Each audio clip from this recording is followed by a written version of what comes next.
segalanya.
bersyukur Tuhan, sungguh kami sangat bangga punya Allah seperti Engkau. Namamu dipermuliakan, namamu ditinggikan. Terpujilah Tuhan. Kalau sebentar Tuhan kami akan mendengarkan, merenungkan kebenaran firman Tuhan. Puaskan kami, Engkau sudah memuaskan kami dalam hadirat-Mu Bapa. Dan terlebih Tuhan, Engkau juga puaskan kami dalam pemaparan kebenaran firman-Mu. Sederhanakan kebenaran firman untuk kami boleh mengerti dan kami diberkati. Terima kasih Bapa di surga. Kami mengucap syukur. Kami bangga punya Allah seperti Engkau yang siap untuk merenungkan kebenaran firman Tuhan bersama saya. Katakan, amin. Terpujilah Tuhan. Shalom Bapak Ibu Saudara kekasih dalam Tuhan. Bapak Ibu, hari ini adalah hari di mana kita boleh merasakan cinta kasih Tuhan yang terus-menerus menyertai saya dan saudara. Diberkati saudara pada waktu beraktivitas, diberkati saudara pada waktu tidur, diberkati saudara dalam segala pergaulan saudara, dalam bisnis, dalam pekerjaan saudara diberkati. Amin. Bapak Ibu, mari kita renungkan kebenaran firman Tuhan. Judul renungan kita pada pagi hari ini adalah jangan sembarangan dalam bergaul. Sekali lagi, jangan sembarangan dalam bergaul. Kita buka ayat firman Tuhan 1 Raja-Raja 11, ayat yang pertama sampai ayat yang ke-12. Sekali lagi, 1 Raja-Raja 11, ayat yang pertama sampai ayat yang ke-12. Bapak Ibu juga boleh baca di rumah, dibuka Alkitab saudara, dan saya akan membacakan dari tempat ini. Demikian bunyi firman Tuhan. Salomo jatuh ke dalam penyembahan berhala. Adapun Raja Salomo mencintai banyak perempuan asing. Di samping anak Firaun, ia mencintai perempuan-perempuan Moab, Amon, Edom, Sidon, dan Het. Padahal tentang bangsa-bangsa itu, Tuhan telah berfirman kepada orang Israel, janganlah kamu bergaul dengan mereka, dan mereka pun janganlah bergaul dengan kamu. Sebab sesungguhnya mereka akan mencondongkan hatimu kepada Allah-Allah mereka. Hati Salomo telah terpaut kepada mereka dengan cinta. Ia mempunyai 700 istri dari kaum bangsawan dan 300 gundik. Istri-istrinya itu mencondongkan hatinya kepada Allah-Allah lain, sehingga ia tidak sepenuh hati berpaut kepada Tuhan Allahnya seperti Daud ayahnya. Demikianlah Salomo mengikuti Asitoret, dewi orang Sidon, dan mengikuti Milkom, dewa kejijikan sembahan orang Amon. Dan Salomo melakukan apa yang jahat di mata Tuhan, dan ia tidak dengan sepenuh hati mengikuti Tuhan seperti Daud ayahnya. Pada waktu itu Salomo mendirikan bukit pengorbanan bagi Kamos, dewi kejijikan sembahan orang Moab di gunung di sebelah timur Yerusalem, dan bagi Molok, dewa kejijikan sembahan Bani Amon. Demikian juga dilakukannya bagi semua istrinya, orang-orang asing itu yang mempersembahkan korban ukupan dan korban sembelihan kepada Allah-Allah mereka. Sebab itu Tuhan menunjukkan murkanya kepada Salomo, sebab hatinya telah menyimpang daripada Tuhan Allah Israel yang telah 2 kali menampakkan diri kepadanya, dan yang telah memerintahkan kepadanya dalam hal ini supaya jangan mengikuti Allah-Allah lain. Akan tetapi ia, Salomo, tidak berpegang pada yang diperintahkan Tuhan. Lalu berfirmanlah Tuhan kepada Salomo, oleh karena begitu kelakuanmu, yakni engkau tidak berpegang pada perjanjian dan segala ketetapanku yang telah kuperintahkan kepadamu, maka sesungguhnya aku akan mengoyakkan kerajaan itu daripadamu dan akan memberikannya kepada hambamu. Hanya pada waktu hidupmu ini aku belum mau melakukannya. Oleh karena Daud ayahmu, dari tangan anakmu lah aku akan mengoyakkannya. Namun demikian kerajaan itu tidak seluruhnya akan kukoyakkan daripadanya. 1 suku akan kuberikan kepada anakmu, oleh karena hambaku Daud dan oleh karena Yerusalem yang telah kupilih. Bayangkan Bapak Ibu, oleh karena pergaulan yang salah, oleh karena cinta yang salah, Salomo mencondongkan dirinya kepada istri-istri Salomo, mencondongkan dirinya kepada penyembahan-penyembahan berhala. Dan 2 kali Tuhan sudah menampakkan diri kepadanya tentang hal ini, supaya ia menjauhkan diri daripada penyembahan berhala. Tetapi Salomo tidak mengindahkan pernyataan Tuhan itu tidak mengindahkan pesan yang daripada Tuhan itu, sehingga hatinya berpaut, hatinya terikat, hatinya makin terbiasa. Bukankah firman Tuhan juga berkata bahwa pergaulan yang buruk merusak pergaulan yang baik? Itu sebabnya Bapak Ibu, judul renungan kita pada pagi hari ini adalah jangan sembarangan dalam bergaul. Memang roh, ada firman Tuhan yang berkata bahwa roh, memang betul, roh yang ada pada kita ini adalah lebih besar dari roh yang ada dalam dunia ini. Tetapi pergaulan yang salah akan dapat merusakkan pergaulan yang benar itu. Akan dapat membusukkan kita, akan dapat mencemarkan nama baik kita. Itu sebabnya jagalah pergaulanmu. Jagalah pergaulanmu. Pergaulan menentukan banyak hal dalam hidup kita. Kita harus kuat. Karena hanya orang yang kuat yang dapat setia dan bertahan, dapat merebut kemenangan-kemenangan. Bapak Ibu, kemenangan tentunya kemenangan di dalam firman Allah, kemenangan dalam Kristus Yesus, sebagaimana Tuhan mau memperkenankan kehidupan saya dan saudara hidup berkemenangan di dalam Kristus. Nah, jangan biarkan hidup kita dicemari oleh hal yang buruk. Sekali lagi, jangan biarkan hidup kita dicemari oleh hal yang buruk. Di sini dikatakan di ayat yang ke-2b, hati Salomo telah berpaut kepada mereka dengan cinta. Lalu ia mempunyai 700 istri dari kaum bangsawan dan 300 gundik. Bapak Ibu, ini bukan berarti semuanya ya sengaja memang Salomo mengadakan hal ini dalam unsur politik dalam kerajaan pemerintahan Salomo yang menggunakan hikmat manusia, sehingga supaya kerajaannya, dia berpikir supaya kerajaannya aman, lebih baiklah aku memperistri anak-anak daripada negara-negara tetangga saya, supaya menjadi besan, menjadi saudara dengan tetangga-tetangga. Itu hikmat. Karena apa? Alkitab mencatat Salomo adalah orang paling berhikmat di muka bumi. Tetapi kesini-sininya saudaraku, kesininya Salomo menggunakan hikmat manusianya. Karena terlalu berhikmat sekali. Seluruh dunia mengakui hikmat daripada Salomo. Itu sebabnya hati-hati dengan hikmat saudaraku. Hikmat kita pun harus diselaraskan dengan roh takut akan Tuhan. Izinkan hikmatmu itu berpadanan dengan firman Tuhan. Izinkan kepintaranmu itu selaras dengan firman Tuhan. Supaya apa? Tidak terjebak. Berkat menjadi jerat.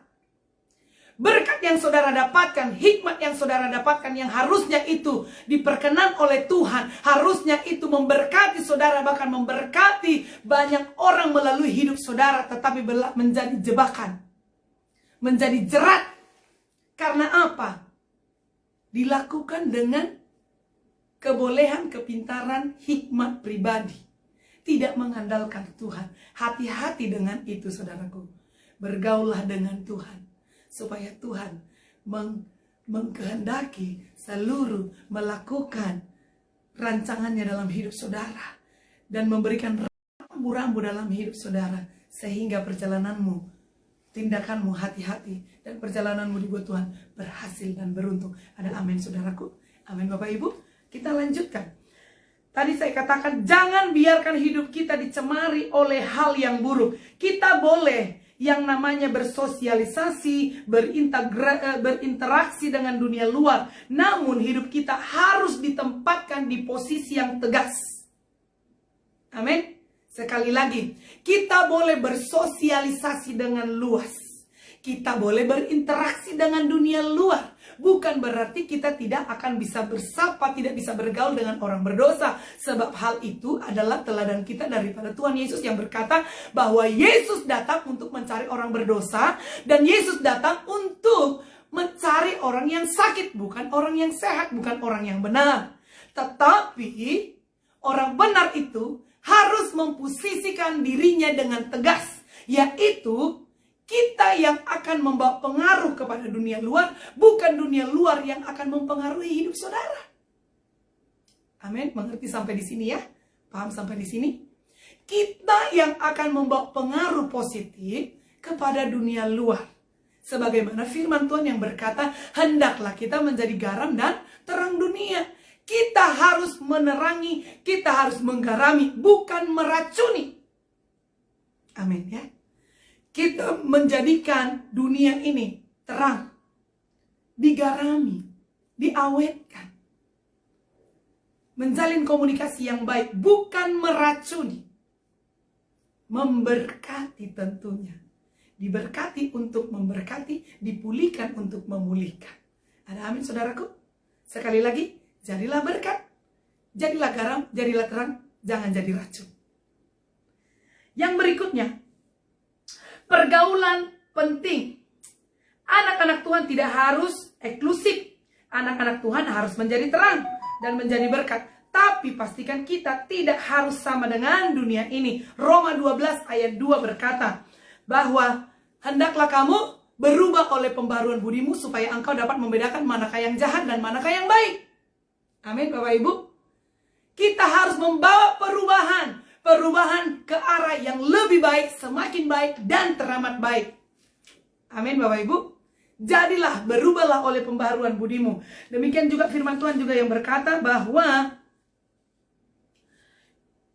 pergaulan yang buruk, tadi saya katakan di awal, pergaulan yang buruk merusakkan kebiasaan yang baik. Maka bergaulah dengan baik.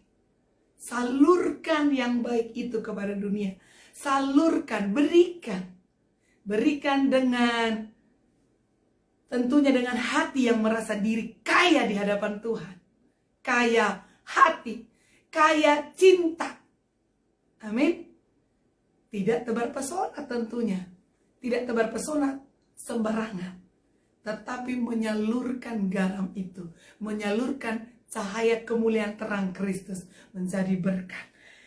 Kita bukan tugas kita menerangi, menggarami dunia dan bukan meracuni. Mengapa pergaulan penting Bapak Ibu? Mengapa pergaulan penting? Saya katakan pergaulan itu penting. Yang pertama, pergaulan adalah bagian dari pelayanan kita. Pergaulan adalah bagian dari pelajaran kehidupan. Pergaulan adalah bagian dari pembentukan karakter. Tidak punya karakter, tidak punya teman. Betul, saudaraku? Tidak punya teman yang baik. Tetapi kalau karakter kita jelek, tidak baik, pergaulan kita adalah pergaulan yang sama-sama karakternya jelek, karakternya tidak baik. Pergaulan adalah proses pendewasaan. Pergaulan adalah kesempatan menjadi saksi dan jadi berkat. Amin. Jadi mengapa pergaulan itu penting? Yang pertama adalah pergaulan bagian dari pelajaran kehidupan. Yang kedua, pergaulan adalah bagian dari pembentukan karakter. Pergaulan adalah proses pendewasaan. Yang keempat, pergaulan adalah kesempatan menjadi saksi dan menjadi berkat. Jenis pergaulan yang perlu kita lihat, kita baca dulu dalam Efesus 4. Efesus 4 ayat yang pertama sampai ayat yang ketiga. Efesus 4 ayat yang pertama sampai ayat ketiga, demikian bunyi firman Tuhan. Sebab itu, aku menasihatkan kamu, aku orang yang dipenjarakan karena Tuhan, supaya hidupmu sebagai orang-orang yang telah dipanggil berpadanan dengan panggilan itu. Hendaklah kamu selalu rendah hati, lemah lembut, dan sabar. Tunjukkanlah kasihmu dalam hal saling membantu, dan berusaha memelihara kesatuan roh oleh ikatan damai sejahtera. Amin.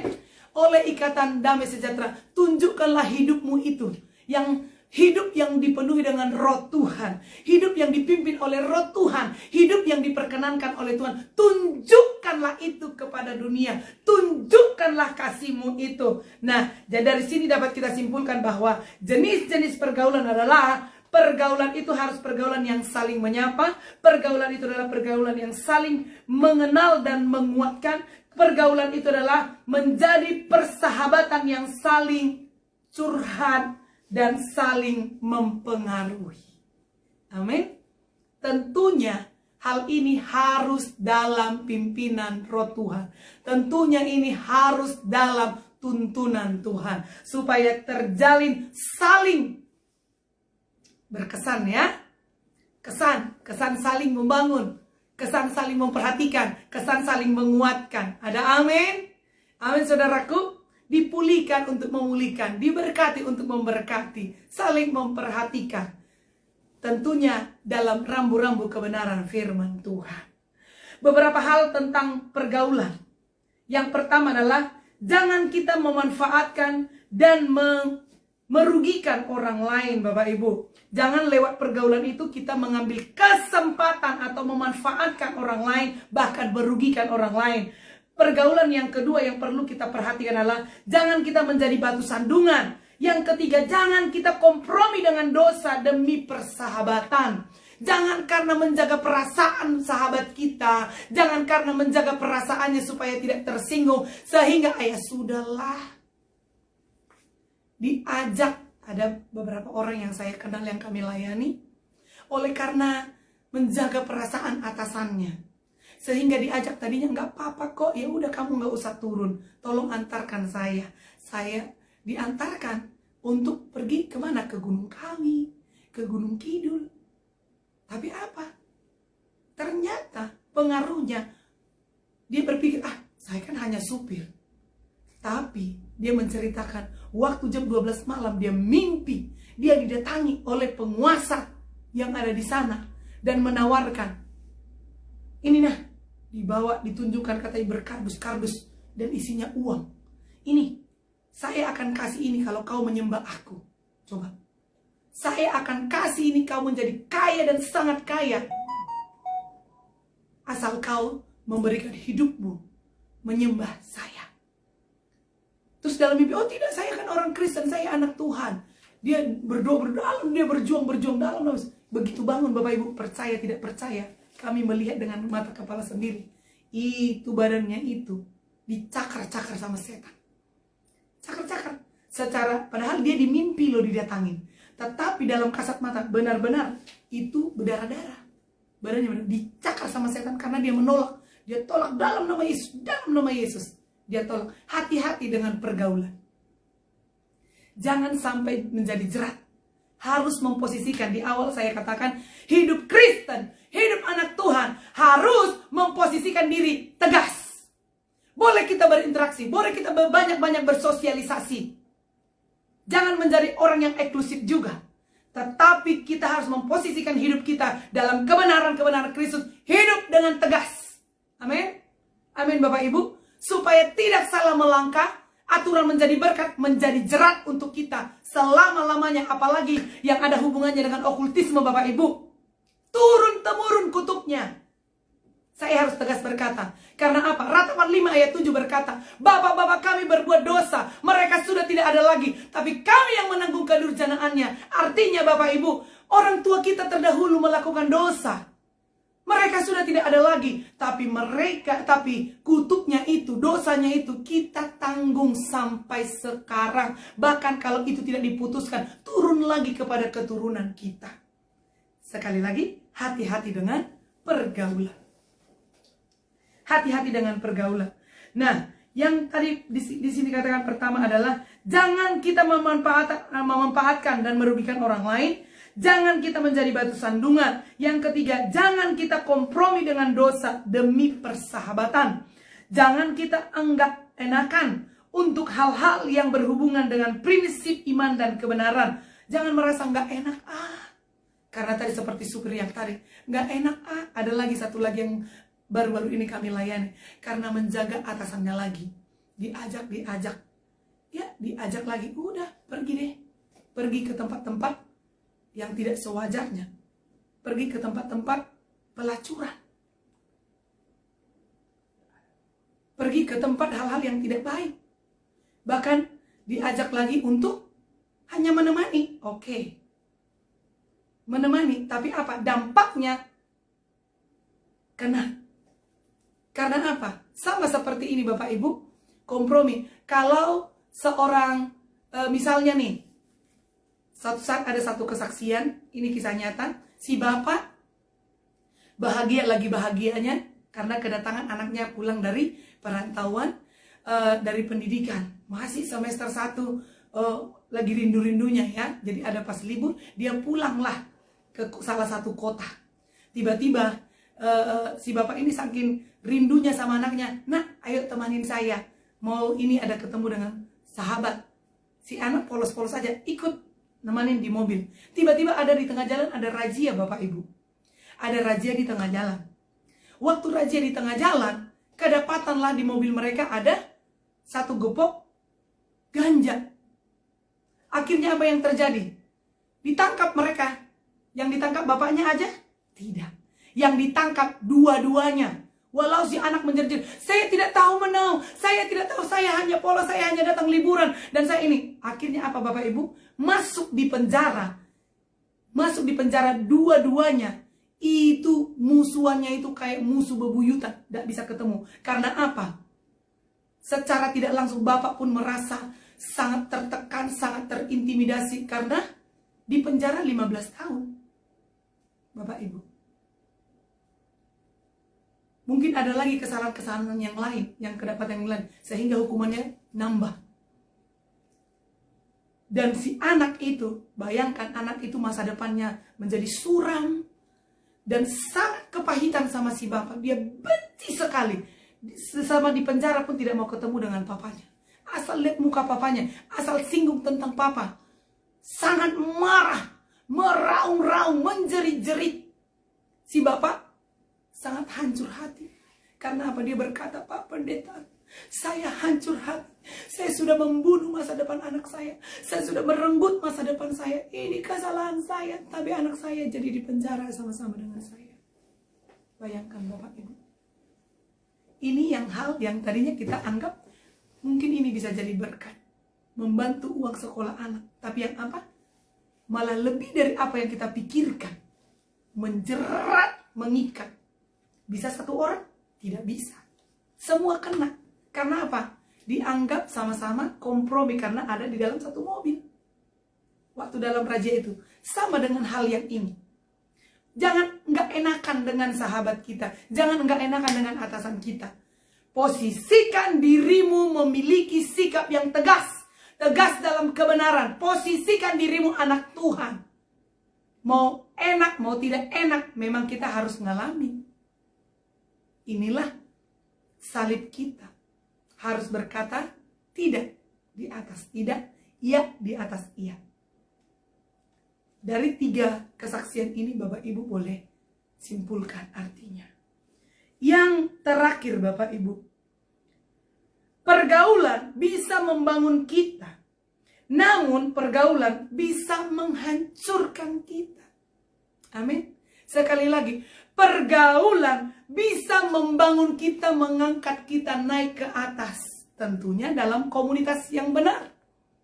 Tetapi kalau pergaulan kita, komunikasi kita, komunitas kita tidak benar, maka tidak heran cepat atau lambat kita bisa hancur. Cepat atau lambat kita bisa akan terjerat. Cepat atau lambat kita bisa rusak. Amin Bapak Ibu. Hati-hati dengan pergaulan. Kalau tadi dikatakan pergaulan itu harus menjadi menularkan terang, menularkan garam, menularkan berkat, dipulihkan untuk memulihkan, diberkati untuk memberkati. Jadi dan kedua, posisikan diri kita menjadi hidup yang tegas.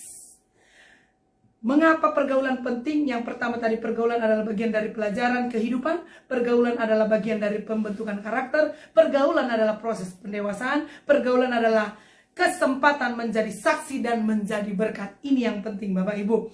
Nah, pergaulan kita itu memanfaatkan dan merugikan orang lain. Tidak memanfaatkan atau merugikan orang lain. Pergaulan juga harus bisa menjadi berkat, tidak menjadi batu sandungan. Dan lain sebagainya. Dan Bapak Ibu perlu tahu bahwa pergaulan itu hendaklah menjadi berkat, bukan menjadi racun. Jadilah kehidupan saudara dan saya menjadi berkat, tidak meracuni. Puji nama Tuhan, amin buat firman Tuhan. Mari kita berdoa Bapak Ibu. Diberkatilah setiap saya dan saudara yang mengikuti acara ini. Kalau saudara diberkati, mari sharekan program ini supaya lebih banyak lagi jiwa-jiwa untuk diberkati dan hari demi hari semakin bertumbuh di dalam Kristus supaya mengalami pembaruan budi dan dapat membedakan manakah yang jahat dan manakah yang baik. Amin, saudaraku. Kami menyapa Ibu Meriam Panjaitan yang ada di Instagram. Shalom. Ibu Mary Panjaitan yang ada di Senempuan. Ibu Puji Pak Roy. Shalom. Diberkati juga Ibu Oliandre. Shalom Ibu. Diberkati juga Ibu Yeni Kaligis. Diberkati Bapak Bernardus Rugi di Purwokerto. Diberkati Bapak Gulo. Diberkati juga Cimeli Kotoni, tim Sudira, PT Sudira. Shalom, selamat pagi Sudira, bangkit dan bersinarlah. Shalom Bapak Tan Periando. Shalom Mas Kuat yang ada di Shalom Bapak Alex Pakpahan yang ada di Bandung. Alex Pakpahan yang ada di Bandung. Shalom juga buat Bapak Daud Hertoni Sijabat. Shalom buat sahabat Kurat Nanenggolan yang ada di Kalimantan. Shalom buat Ibu Lilis Sinaka yang ada di Siantar. Shalom buat Dea Permata yang ada di Atlanta, USA. Shalom buat Ibu Poina Simajuntak. Shalom Ibu Marianti Sipahutar di Cirebon. Shalom buat Teddy Arwan di Jepara. Shalom buat Boksu Ming Pendi di Pematang Siantar. Shalom hambanya. Shalom buat Ibu Belina Simajuntak. Shalom Ibu Dorliana Nabitupulu. Shalom buat Opung Joshua di Pematang Siantar. Shalom Inang. Shalom buat Bapak Christian Simamora, keluarga Bapak Boas Cirebon, keluarga besar. Ada Ika, ada Ibu Helti Sirait, ada ponakan-ponakan yang luar biasa. Shalom buat Cisanti. Apa kabar Cisanti? Shalom buat Bapak Denny Sutanto.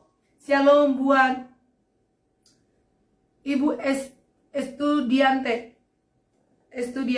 Shalom buat Ibu Iriana Sinaga, Nyonya Manurung di Papua. Wow, luar biasa. Tuhan memberkati kita semua. Program ini boleh menjadi berkat. Mari kita berdoa. Tuhan, terima kasih Bapak buat kebaikan-Mu. Terima kasih buat anugerah-Mu. Buat kami boleh bertindak hati-hati. Buat kami dalam setiap pergaulan-pergaulan kami Tuhan. Boleh membedakan dan kami boleh menggarami Tuhan. Membawa pengaruh positif kepada dunia ini. Membawa pengaruh-pengaruh yang luar biasa atas dunia ini. Diberkati setiap sahabat-sahabat Instagram, sahabat-sahabat yang ada di Facebook. Tuhan memberkati mereka semua. Dan menjadi berkat lagi Bapak. Biar program ini juga boleh meluas memberkati dunia ini dalam nama Tuhan Yesus. Di mana Tuhan menempatkan posisi-posisi kami di setiap kota, bahkan di setiap negara. Jadikan pengaruh yang luar biasa dari hidup kami, membuat Yesus dikenal dan terkenal lewat kehidupan saudara-saudaraku yang ada di keluarga Mesbah pagi ini Tuhan. Diberkati setiap kami semua Tuhan, membawa pengaruh positif, membawa pengaruh yang luar biasa ke tengah-tengah dunia. Mereka yang ada di instansi pemerintahan kesehatan, bahkan pemerintahan pendidikan dalam nama Tuhan Yesus, di instansi perhubungan, bahkan di instansi apapun dalam nama Yesus. Mereka yang berladang, mereka juga Tuhan yang berdagang, kami berdoa Bapa dalam nama Tuhan Yesus. Mereka yang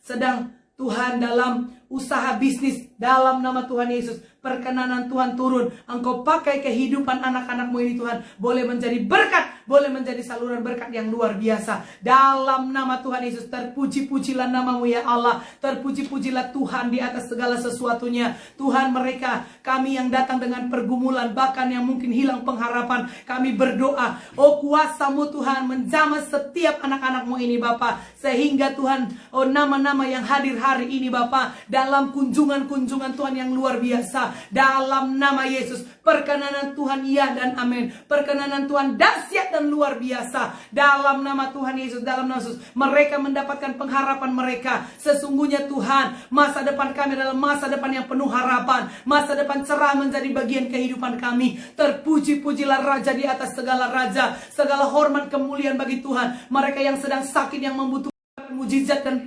pertolongan yang daripada Tuhan, hari ini kami berdoa, kami lepaskan terjadilah mujizat Tuhan, urapan kesembuhan dalam nama Yesus. Doa kesembuhan yang ajaib, karena Engkau adalah tabib yang ajaib, dokter di atas segala dokter, dalam nama Yesus. Dalam nama Yesus, dalam nama Yesus kami berdoa. Dalam nama mereka yang sedang di ICU, mereka yang sedang, saudara mereka yang ada di ICU, bahkan juga yang ada di Rumah sakit kami berdoa Tuhan, mujizat kesembuhan Allah terjadi. Bapa, dalam nama Yesus, semua bisnis usaha yang ditangani oleh anak-anak-Mu Tuhan, berhasil dan beruntung dalam nama Yesus. Mari Tuhan, pemulihan demi pemulihan terjadi Bapa, pemulihan keluarga terjadi. Anak-anak hormat kepada orang tua, hati bapak-bapak berbalik kepada anak-anaknya, istri tunduk kepada suami. Dalam nama Tuhan Yesus, diberkati Bapa setiap kami Tuhan, diberkati mereka yang membutuhkan pasangan hidup. Dalam nama Yesus, mari perjumpakan mereka dengan jodoh mereka yang sepadan yang daripada Tuhan. Dalam nama Tuhan Yesus, pelayanan penggembalaan dimanapun di seluruh pelosok Indonesia bahkan dunia ini Bapa, diberkati hamba-hamba-Mu Tuhan, boleh menjadi saluran berkat.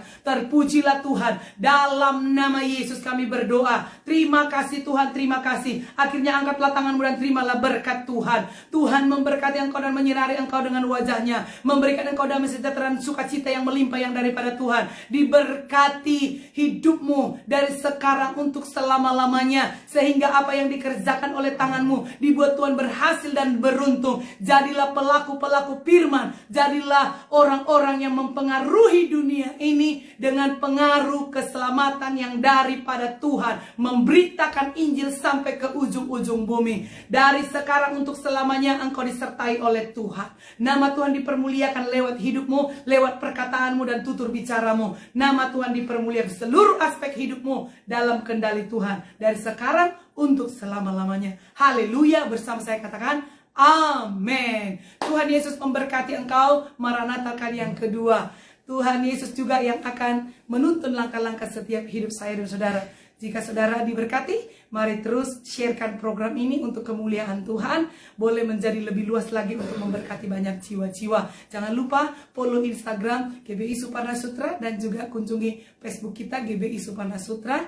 Dan kalau saudara juga ingin men-sharekan kebenaran firman Tuhan yang lebih baik lagi, boleh mengunjungi YouTube Mety Sirait, METY Sirait. Nama Tuhan dipermuliakan. Jangan lupa subscribe ya.